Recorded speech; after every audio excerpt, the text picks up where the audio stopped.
Well, good evening. This is Dwan, and we're here for Experience Mid Valley Fellowship, our weekly kind of drop in that tells you a little bit about what's happening in programs tonight. And I am here with Chuck. And Chuck, how long have you been on the leadership team? For 8 years now. Yeah. What brought you to Mid Valley Fellowship in the first place? Pornography and a sexual addiction. Cool.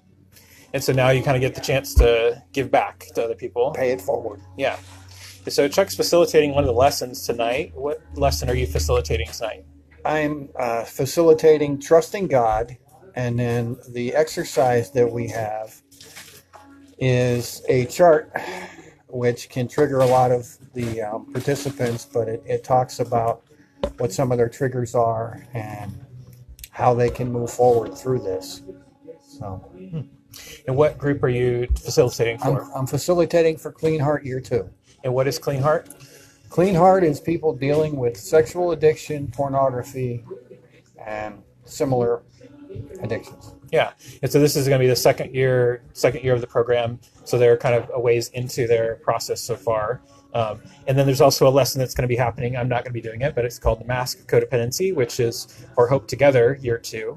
But then all the first year people, so this Taking Back Ground, and which is for people struggling with unwanted same-sex desires, Hope Together for spouses, and Clean Heart Year 1 will all be together for a lesson called the Faster Scale, and Mending the Soul, which is survivors of sexual abuse.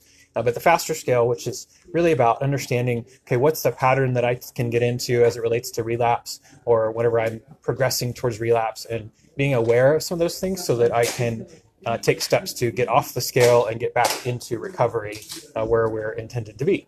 And so we're going to talk about that tonight. It's a really significant tool for people to interact with and help them kind of demystify some of their process and really demystify some of their struggle and what kind of triggers them and that sort of thing. So anyway, so that's kind of what's on tap for tonight. The worship, I don't know if you can hear them in the background, but the worship team's practicing and dinner's kind of getting laid out for our leaders. And so that's just a little picture of what's happening here at Mid Valley Fellowship this evening. So we value your prayers as always, and invite you to participate in that way, to be praying for the leaders and participants as we walk through difficult things this evening. And we look forward to seeing you next week. Thanks.